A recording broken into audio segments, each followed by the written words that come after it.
Opération Secours Orléans, en direct du Café Lef. On est en direct du Café Lef, en direct et en public tout au long de cette semaine avec Michael Niro qui est mon invité. Salut Michael. Salut Quentin, bonjour tout le monde. Voilà, les gens sont là. Comment ça va? Ça va très bien, écoute, il fait très beau. Et puis on n'est pas seul. Bah oui, et ça c'est bien, ça va changer, non? De pas seul. Oui, non, faut que je revienne ici plus souvent. Et t'as bien raison. Merci quand t'es tes amis, et ça c'est très sympa. T'as vu, j'ai beaucoup de potes. Tout à l'heure on vient d'écouter l'horloge tourne. Ça fait longtemps qu'il est sorti, ça fait longtemps que tu l'as créé cette chanson.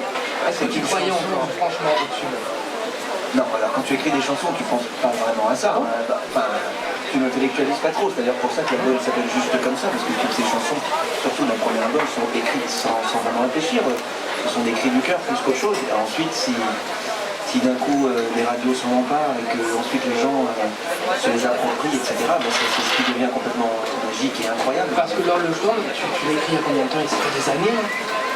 Des années, tu exagères un peu, mais ça fait 2 ans et demi, oui. 2 ans et demi, oui. Et il y a eu un réarrangement depuis, parce que la version originale, ça donnait comme on entend aujourd'hui. Non, disons qu'il y a eu une maquette, voilà.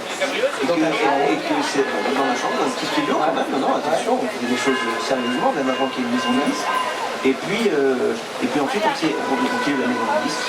Et là on s'est retrouvé dans un studio professionnel pour enregistrer l'album et on s'est dit pourquoi ne pas retoucher aussi à cette fille et lui donner... Ça arrivait quand la signature avec la maison de disque? C'était il y a 2 ans et demi. Il y a 2 ans et demi. Ouais. Et... Non, c'était il y a 2 ans, un peu moins de 2 ans. D'accord. Et l'album, il a été long à construire ou tu l'avais déjà clé en main? Écoute, moi avant de travailler justement avec Conquérant Universal, je faisais de la musique de mon côté. Il y avait une longue période comme ça de laboratoire où justement j'écrivais des chansons, je les testais en concert, j'essayais de faire buzz comme on dit en postant dès que je trouvais le moindre petit clip, la moindre petite maquette sur MySpace à l'époque, maintenant sur Facebook. Donc voilà, donc quand ensuite on s'est posé la question de qu'est-ce qu'on met dans cet premier album avec la maison de disque, non, les chansons étaient là, les chansons étaient là, il ne demandait plus qu'une chose, c'était voilà, d'être couché sur cet album. Ça fait longtemps que tu fais de la musique? Une petite dizaine d'années. À quel âge?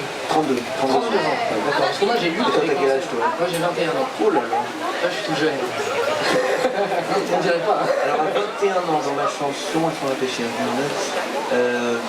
Oui, c'est un moment un petit peu critique où j'étais trop jeune pour être papa pour moi. Ouais. Et finalement j'ai pas été papa. Toi tu as 21 ans. Je suis pas papa. Voilà. On va parler de ma vie pendant Alexandre Astan. Oui. On va te retrouver après. Michael Niro qui fera un live aussi dans un instant, l'horloge tourne. On est en direct du Café Lef, en direct de la place du Marc 3. Et venez nous rejoindre évidemment quand vous pouvez, si vous voulez. Venez boire un petit verre, c'est sympa. C'est Michael Niro. C'est vrai, c'est ma tournée.